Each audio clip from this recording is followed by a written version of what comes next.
An interesting woman. Yes. Mixed parentage? Yes. Her mother was Chinese. Oh. Baron, you know that I have communicated my fears to the Emperor regarding the road on which you are determined to lead the nation. Your Highness, the decisions already have been submitted to the Emperor.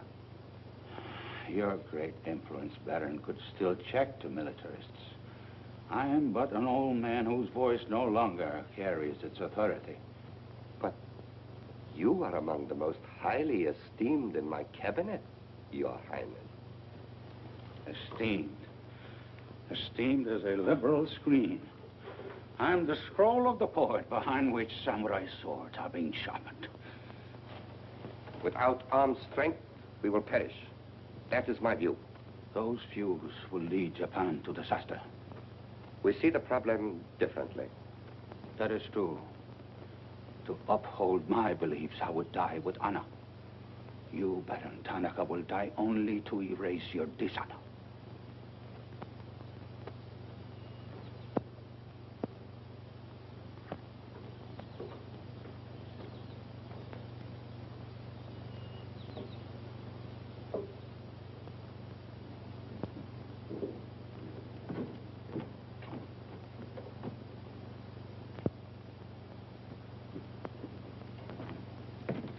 Mr. Hayashi and Mr. Condon.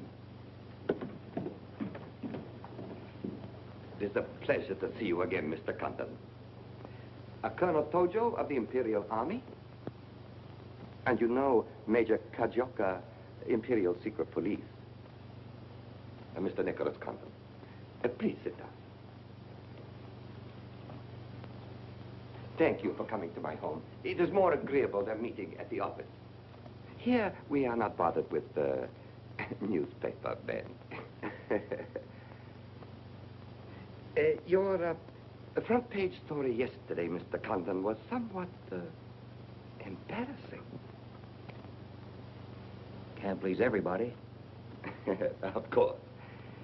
We realize you had no way of knowing it was an inopportune moment for such a story.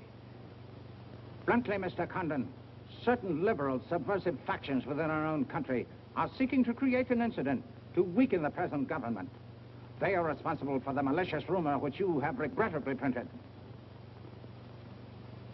As I said, Mr. Condon, the story itself is unimportant. These rumors of a document which plans world conquest are ridiculous. But should this rumor be taken seriously by the wrong people, a blazing fire might be kindled which Japan would find costly to extinguish. Oh, I see. What you're saying is you'd like the Chronicle to put on a Fire Prevention Week campaign. Is that it? No, Mr. Condon. Within the past 24 hours, we've discovered a plot to smuggle this forged document out of Japan. A man by the name of Oliver Miller, one of their former employees, is involved. We could recover the document from him by force, if we chose.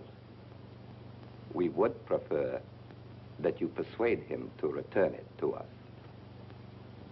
It seems you haven't heard, Your Excellency. No, your secret police, Major, that Mr. and Mrs. Miller were murdered last night. Yes. We read in the papers this morning about your escapade last night, Mr. Condon. In your incoherent condition, you spoke of this unpleasant fantasy. As we were concerned with the fate of Mr. Miller even more than you, we immediately made inquiries. From the captain of the Nagata Maru, a most trustworthy gentleman.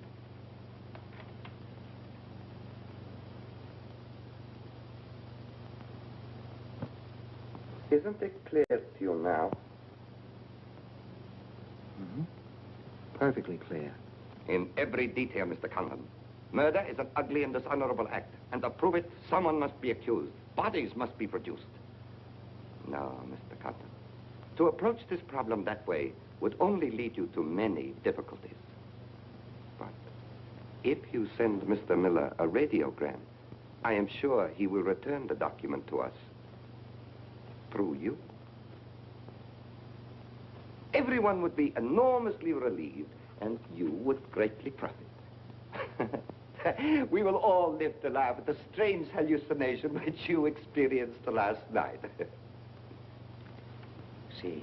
Well, you want this forgery returned? Yes. And you're willing to pay plenty for it? All right. Here's my price.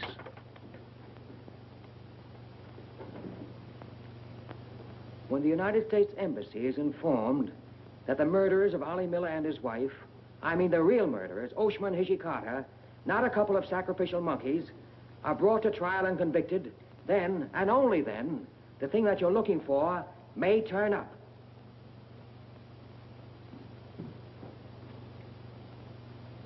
Yes.